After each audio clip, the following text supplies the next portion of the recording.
bẹ̀rẹ̀ mùsùlùmí wọ́n bẹ̀rẹ̀ pé àwọn ìmáàmù dà àwọn alákòóso àwọn mùsùlùmí yẹn ibo ni wọ́n wà bá a bá ní ìpàdé tó pawápọ̀ ń gbangba ó yẹ ká lè tí ó pawápọ̀ ní kọ̀rọ̀ ó yẹ ká níbi tá a ti jọ ronú papọ̀ ibi tá a ti jọ share idea papọ̀ ṣùgbọ́n asáàrin wípé máa láyò dúró kókó lòhò láàyò tó rọkò jù lòhò bàbá tí ì rí ìjókòó kankan ṣe nínú táàrí ètò kankan ṣe tó kó gbogbo wa pọ̀ tán dédé àǹfààní tá a bá nínà àfi ká make use ẹ̀ kọ́ba alikẹ́ ọlákójọ́ ọjà sí dáadáa fún wa. bàbá wa àgbà Fadilatu Sheikh ẹ dákun ẹ ràn mí lọ́wọ́ pẹ̀lú kẹ́límà tí mo sọ lẹ́ẹ̀kan yẹn bàbá wa Fadilatu Sheikh Jumu'a Lukman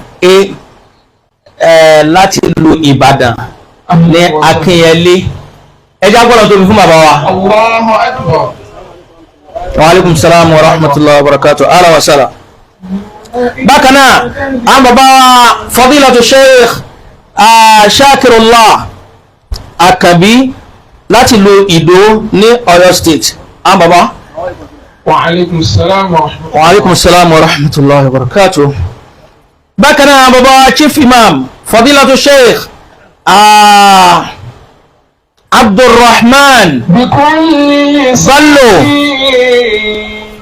bàbá Abdulrahman Bello ẹjá gbọ́nà tóbi jama'a. Allahu Akbar. ahlan wa sahlan wa marhaban bikum.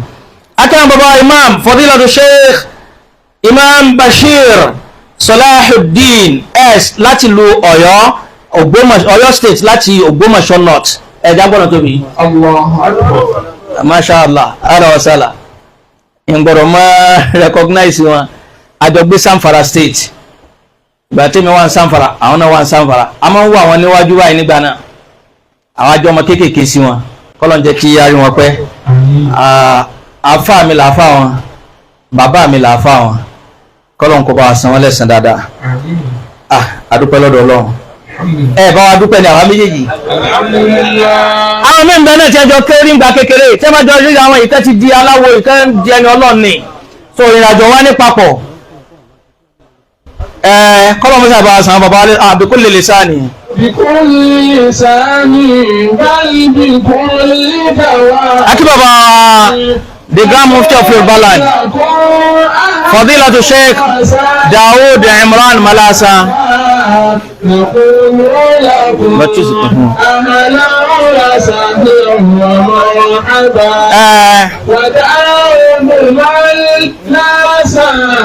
Aki baba Grand Mufti káàbọ̀ sínú ìjókòó ọlọ́mọ́sá bá san yín lẹ́san dáadáa. Wọ́n kí àwọn bàbá imam láti Ògbómọ̀ṣọ́, bàbá imam láti ìlú Ìdó, bàbá imam láti Ọ̀yọ́,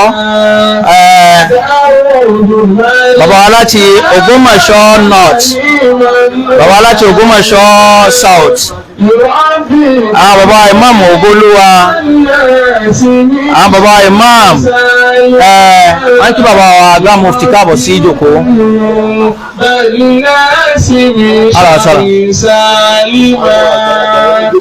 Bàbá wa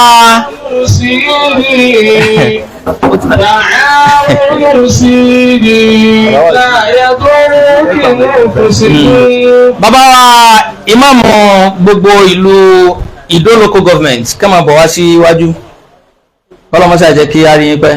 آمين. بابا بسم الله. فأهلا وسهلا يا أئمة الدين. اللهم صل على سيدنا سيدنا. آمين.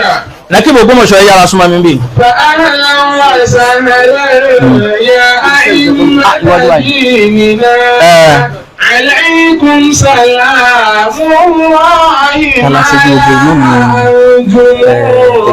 عليكم سلام الله ما لا أنجم فأهلا وسهلا يا أئمة ديننا فأهلا وسهلا يا أئمة ديننا عليكم سلام الله ما لها الجموع عليكم سلام الله ما لها.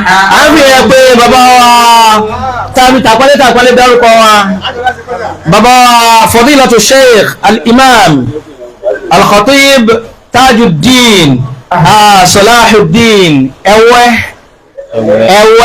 bínú wọn fàmílé ní o. يا أئمة ديننا ẹwọ̀n bá wájú.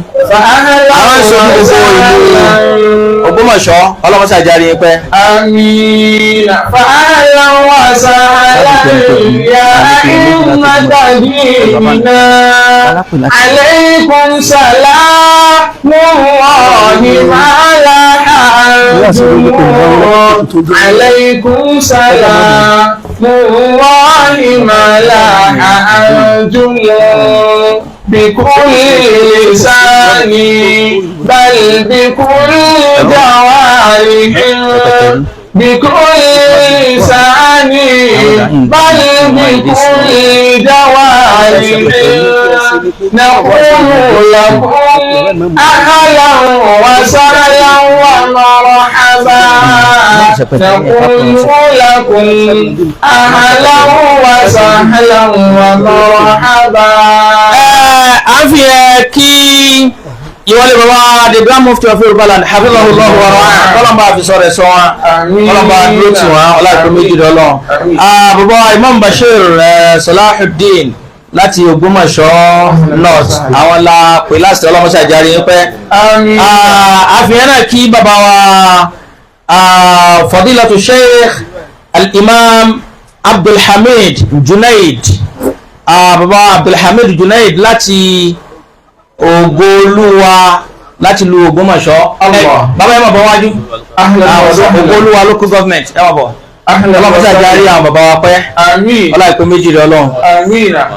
àwọn bàbá tí ẹ rí àwọn ni wọ́n ń sojú gbogbo àwọn ẹ máa bọ̀ ń bì wọ́n ń sojú gbogbo àwọn Zumratul Mu'min ní gbogbo ìlú Ògbómọ̀ṣọ́. ọlọ́mọṣàbà ṣe àlékún dáadáa rẹ̀ fún yín. Amina. la hawla wala quwwata illa billahi al-aliyyil azim. báyìí à ń tẹ̀síwájú láti pe bàbá wa àgbà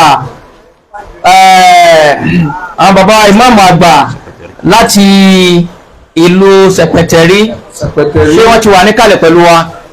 falyatafaddal mu'azzazan mukarraman mujammalan muhtaraman. hayyakumullah. a fi tàpálẹ̀ dárúkọ bàbá wa imam láti Sẹ̀pẹ̀tẹ̀rí ọlọ́mọṣàbà sàyìn lẹ́sìn dáadáa fọlẹ́ àmín. fadilatu sheikh afa àgbà ni wọn ọlọ́mọṣà ìjárí wọn pẹ́ ọláìpẹ́ méjì rẹ Ọlọ́run. amina. àwọn ni engineer Abdulhakim Muhammad Raji Muhammad Saleh ọlọ́mọṣàbà sàyìn lẹ́sìn dáadáa ọláìpẹ́ méjì rẹ Ọlọ́run wala hawla wala quwwata illa billahi al-aliyyil azim. a tún fi dídá àwọn bàbá wa tó fi recognize presence bàbá wa fadilatu sheikh Misbahuddin Jimá láti lu Ògbómọ̀ṣọ́ north. ahlan wa sahlan. ahlan wa sahlan wa marhaban bikum ọlọ́mọṣẹ́ ìjẹ́ kárí yín pẹ́. a tún fi ẹ kí bàbá wa al-imam fadilatu sheikh àti pè wọ́n sí kalẹ̀ bàbá wa Tajuddin Salahuddin àbí wọ́n ti wà níwájú pẹ̀lú ahlan wa sahlan ọlọ́mọṣẹ́ ìjẹ́ kárí yín pẹ́. a fi ẹ kí àwọn bàbá wa àgbà fadilatu sheikh al-imam Ismail Dawood Fọ́kẹ̀ ẹ̀já gbọ́dọ̀ tó ìjàmá. Allahu akbar. wọ́n láwọn oní nǹkan ganu àwọn olùgbàlejò wa lé nínú ẹ̀ ọlọ́mọṣẹ́ ìjárí yín pẹ́ ẹ pé wà sí wọrí ọlọ́mọṣẹ́ ìbá kún yín lọ́wọ́. bákan náà a pé àwọn bàbá wa fadilatu sheikh al-imam Abdulmajid Misbahuddin ẹjá gbọ́nà tó bí jama. Allahu akbar. ahlan wa sahlan wa marhaban bikum láti lu Ògbómọ̀ṣọ́ north ọlọ́mọba àṣàyìn lẹ́sẹ̀ dáadáa. Allahu akbar Allahu akbar ahlan wa sahlan wa marhaban bikum. àwọn ni chairman gbogbo ratibi imams ní gbogbo ilẹ̀ Ògbómọ̀ṣọ́ ọlọ́jẹ́ tẹ̀mí ogun àpàdà sí aburú ọlọ́mọdé kò sí dédé yín ọlọ́ìpẹ́ méjì ọlọ́run la hawla wala ahlan wa sahlan ya a'immata dinina فأهلا وسهلا يا أئمة ديننا عليكم سلام الله على أنتم عليكم سلام الله ما لا أنتم بكل لسان بل بكل جوارح نقول لكم أهلا وسهلا ومرحبا. àwọn bàbá wa ara àwọn bàbá olùgbàlejò níkàlẹ̀ bàbá wa Fadilatu Sheikh tàbí tàpálẹ̀ dárúkọ bàbá wa Abdulrahim olórí ilé ẹ̀kọ́ ìṣọ̀kan olórí ilé ẹ̀kọ́ ìṣọ̀kan mùsùlùmí tilẹ̀ Wo káwọn bàbá wa ká máa bọ̀ níwájú ọlọ́mọṣà jẹ́ kí a rí wọn pẹ́ àfá àgbà ni wọ́n ara àwọn àpẹẹlẹ tọ́lọ́ ṣe fún àwọn ẹni tí ẹni yẹn àwọn kan bẹ̀bẹ̀ pé wọ́n tóbi ọ̀wọ́n ní ṣe bí ìgbà táwọn tóbi dẹ̀kọ́ lè lè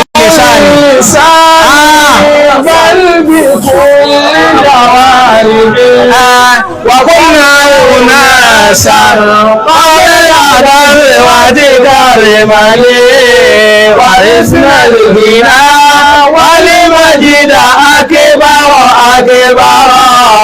ورثنا الغنى والمجد أكبر وكنا أناسا قبل غزوة كرمل ورثنا الغنى والمجد أكبر ورثنا الغنى والمجد أكبر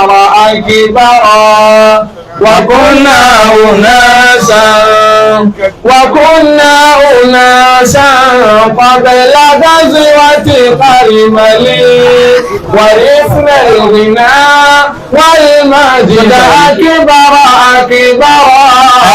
ورثنا الغنى والمجد أكبر أبيكي ولي قبل غزوة كرمل bàbá Al-Wazir fún gbọ́lẹ̀ Yorùbá وكنا أناسا قبل غزوة كرمل wọ́n káàbọ̀ sínú ìjókòó قبل غزوة كرمل ìpàgọ́ ìrònú ìgbésẹ̀ ìtáyéṣe tuntun nílẹ̀ Yorùbá الغنى والمجد أكبر ورثنا الغنى والمجد أكبر ọlọ́mọsí àjẹkárí àwọn bàbá Al-Wazir pẹ́ آمين akọ̀dà sí aburú ọlọ́mọdé ṣe dédé wọn آمين ọlá ìpé méjì lọ́lọ́ wala hawla wala quwwata إلا بالله العلي العظيم. bákan náà kí àwọn bàbá wa Fadilatu Sheikh al-Imam Muti'ullah Hashim láti ìlú Ìwó ẹjá gbọ́nà tóbi jama Allahu Akbar ahlan wa sahlan wa marhaban bikum akí àwọn bàbá wa Fadilatu Sheikh al-Imam Adébókè Muti'ullah Àríyọ̀ láti ilẹ̀ Ìwó أهلا وسهلا ومرحبا بكم. ọlọ́mọ sí àbá sàyín lẹ́sàn dáadáa àbí ẹkí àwọn bàbá wa Fadilatu Sheikh al-Imam lisani bari imami wa awdatin wa salihin tawalla umuran nasi illa wa abnaba tawalla umuran nasi illa wa abnaba بكل لسان